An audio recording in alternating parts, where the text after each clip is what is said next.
Where's your sister? She's upstairs with him. Okay, where's Sebastian? He killed him. He stabbed him over and over. How many are there? Like 5 or 6. Okay, your mother's waiting in the car.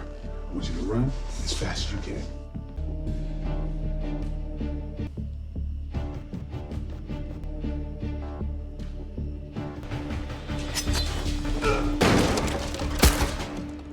Let's kill them all. Got it.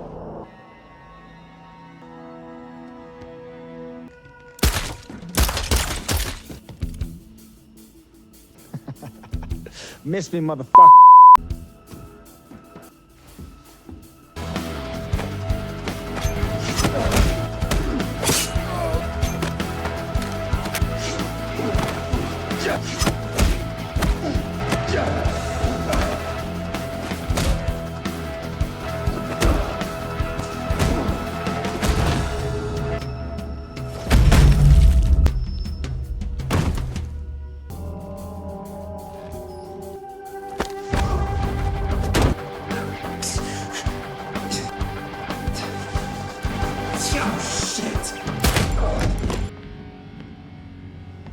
Don't fucking move! Gun down! I said put the fucking gun down! It'd be a real shame to put a hole in her pretty little face, wouldn't it? Killed my fucking brother. You know what the difference is between you and me? I got nothing.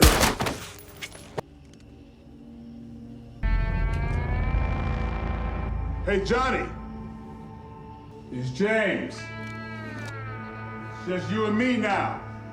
Let's make a deal.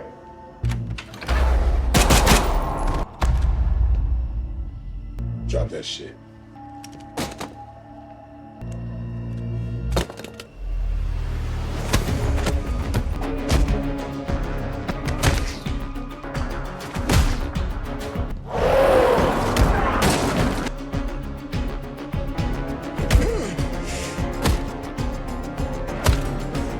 The film opens at a cartel laboratory where James Baker, a seasoned agent, leads a SWAT team from the district attorney's office as they prepare to breach the facility. A sniper takes out the first guard, signaling the SWAT team to advance. Upon their arrival, a fierce gunfight ensues between the criminals and the SWAT team. As law enforcement gains the upper hand, the criminals retreat to the lower levels. James and his team methodically pursue and neutralize the remaining cartel members.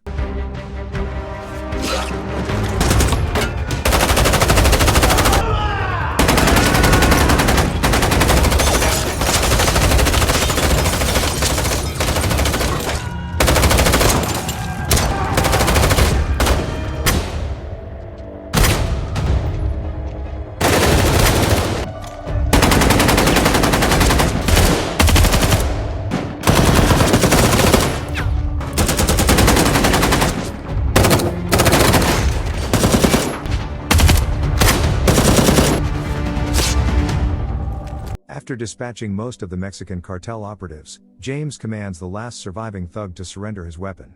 In a brief moment of distraction, another assailant catches James off guard with a knife but is swiftly subdued. Throw down your weapon! Throw down your weapon! Throw down your weapon! On your knees! Turn around!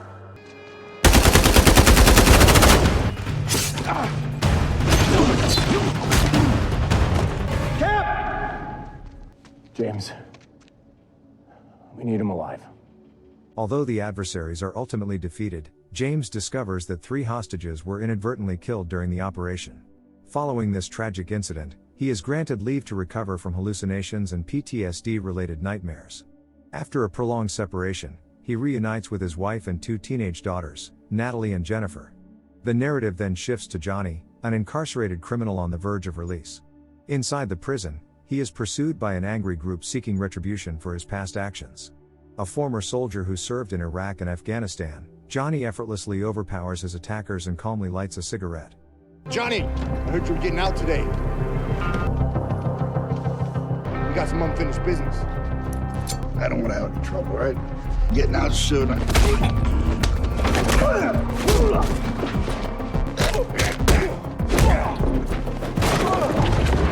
He convinces the authorities of his commitment to a fresh start by showcasing improved behavior, leading to his release.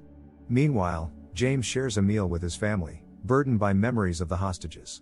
Later, his daughter Jennifer suggests a short trip to the mountains, emphasizing the significance of family time. Back in prison, Johnny's associates arrive to pick him up and take him home. During the car ride, they inquire about the money he had saved prior to his incarceration. In a surprising flashback, it is revealed that Johnny had concealed $3 million in a mansion. Coincidentally, James and his family now reside in that very house where Johnny buried his fortune. Unbeknownst to them, Jennifer has discovered the money and begun using it. With their newfound wealth, she plans a vacation for their parents. One evening, as Jennifer retrieves more cash, Natalie notices and questions its source. A confrontation ensues, with Natalie arguing that they should not touch money that does not rightfully belong to them, while Jennifer insists it is hers since she found it. Meanwhile, Johnny and his friends travel to meet his brother, emphasizing the need to discreetly retrieve the money without drawing attention. That evening, the gang arrives at James' residence. One of the men exits the vehicle and conducts a thorough assessment of the surroundings. Upon returning to the car, he informs the others that there are 4 individuals inside the house. At that moment, James, who had been sleepwalking, suddenly awakens and retrieves his firearm. He descends the stairs and fires a shot through the window that the gang attempted to breach, causing the 3 intruders to flee in alarm. James regains full consciousness, startled by the unfolding events. His wife awakens and takes possession of the gun. Overcome with guilt, he suggests they leave to ensure their safety, but she declines. The following day, James' old friend Sebastian visits for a drink and conversation. James confides in Sebastian, expressing his concern about potentially losing control again and asking him to stay behind to protect his family. He seeks counsel from a doctor, who reassures him that his reactions are typical following such a traumatic experience. The psychologist recommends a vacation with his wife to help him unwind and recover from the trauma. Meanwhile, Johnny's associate updates him on James' background. In response, Johnny seeks assistance from a friend, Sheriff Alexander, offering him a 10% share of the $3 million. Later, James is brought to the police station, where Sheriff Alexander informs him of an arrest warrant. However, James notices that the warrant lacks the judge's signature, rendering it invalid. Alexander then contacts Johnny to inform him that the plan has failed and that James is free to leave. That afternoon, James and his wife prepare for a holiday, leaving their 2 daughters at home. As they drive away, one of the henchmen exits the vehicle and pretends to inspect the engine. Meanwhile, Dominic grows anxious to enter the mansion.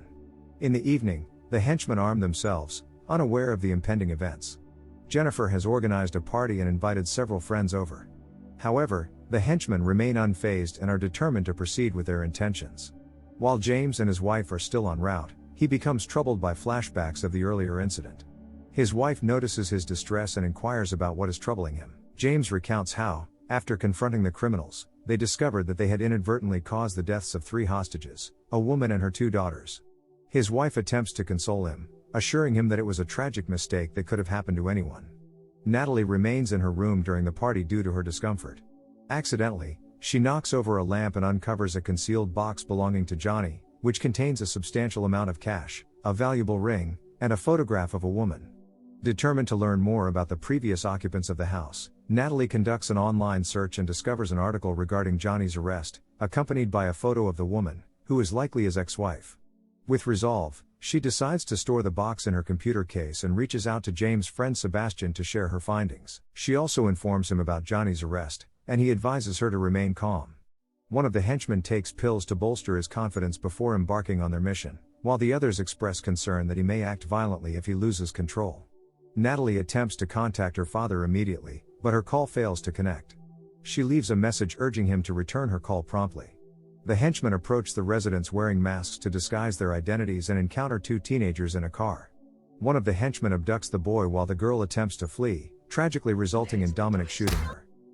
Sebastian senses that something is amiss and instructs the remaining teenagers to go home. A young man steps outside to relieve himself but is discovered and fatally shot by Dominic.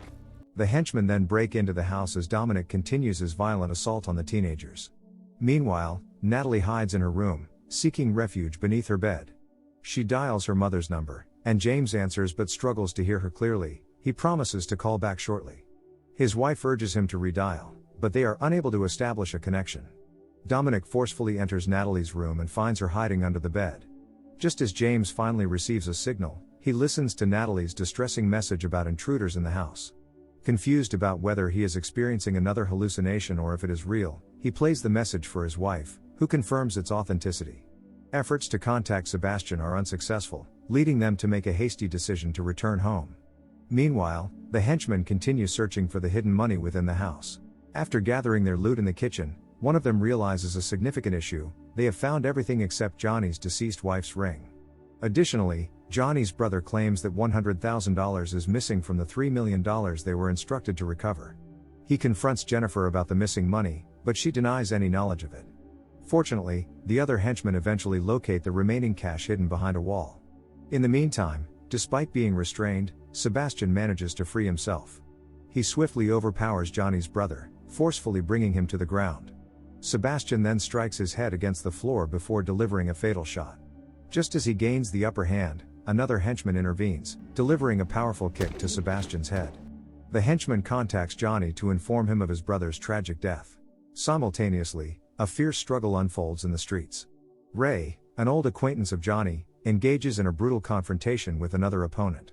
Ray emerges victorious and reunites with Johnny after years apart. Johnny expresses his grief over his brother's death and insists that they accompany him on a mission he feels compelled to undertake. Later, Johnny and his gang storm James' home. Upon discovering his brother's lifeless body, Johnny seizes a knife and brutally takes Sebastian's life. He then grabs Sebastian's phone and calls James, who warns him that any harm to his daughters will seal his fate. James promptly informs Johnny that he is en route and will be waiting for him. Johnny leads Natalie to her room, where she hands over the box containing the ring. Meanwhile, James and his wife have returned home, and he instructs her to remain in the car while he confronts the intruders. As he approaches the house, he is spotted by two henchmen in a vehicle. One henchman exits to investigate, but James, concealed beneath the car, quickly incapacitates him. The second henchman attempts to exit the vehicle, but James overpowers him as well, rendering him unconscious. Continuing his advance past the house, James eliminates two more assailants. However, a henchman sneaks up behind him and attempts to shoot him in the head. James reacts swiftly, subduing the attacker. Shortly thereafter, he receives a message from his wife indicating that she has called the police.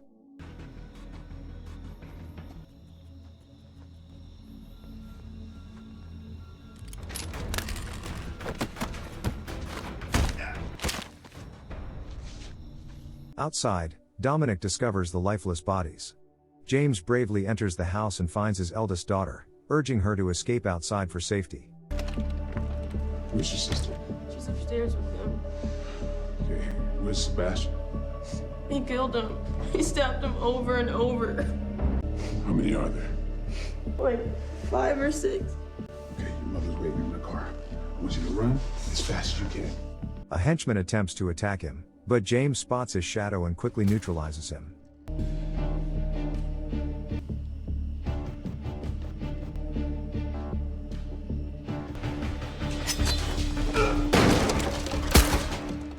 Let's kill them all.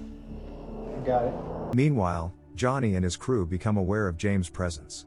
When Ray sees James, he challenges him to a one-on-one fight. Although James inflicts several wounds with his dagger, Ray manages to disarm him. Nevertheless, James perseveres and ultimately defeats Ray with 2 powerful blows to the head.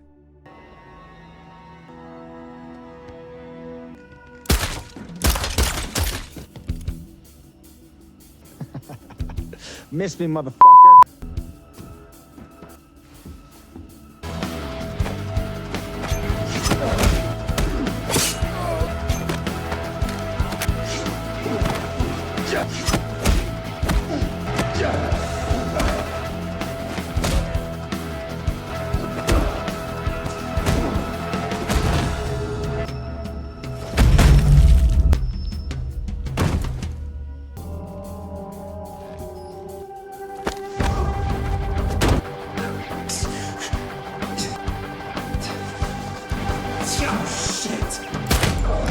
Dominic enters the house armed, but James seizes the opportunity to surprise him.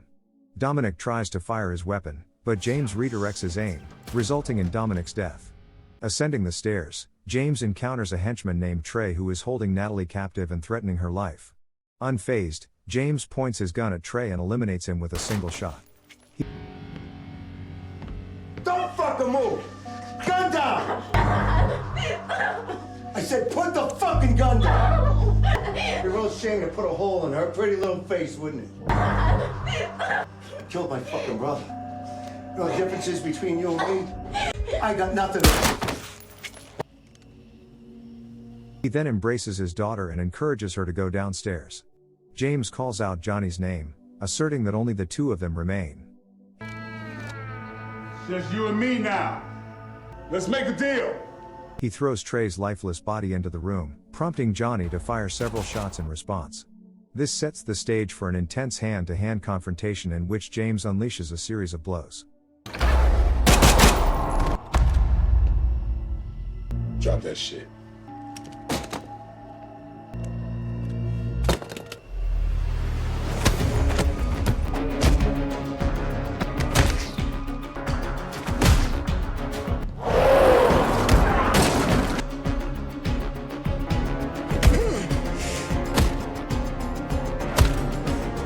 Just then, Alexander arrives at the scene. James persuades him to eliminate Johnny by suggesting they split the money and escape together. Alexander agrees and dispatches Johnny. However, as James' wife arrives on the scene, she quickly neutralizes Alexander with a gunshot. Ultimately, authorities arrive to secure the safety of James and his family. They emerge from the house unharmed, bringing the narrative to a close. Thanks for watching. If you are new, don't forget to subscribe for more of these recaps. Until next time, have a nice day.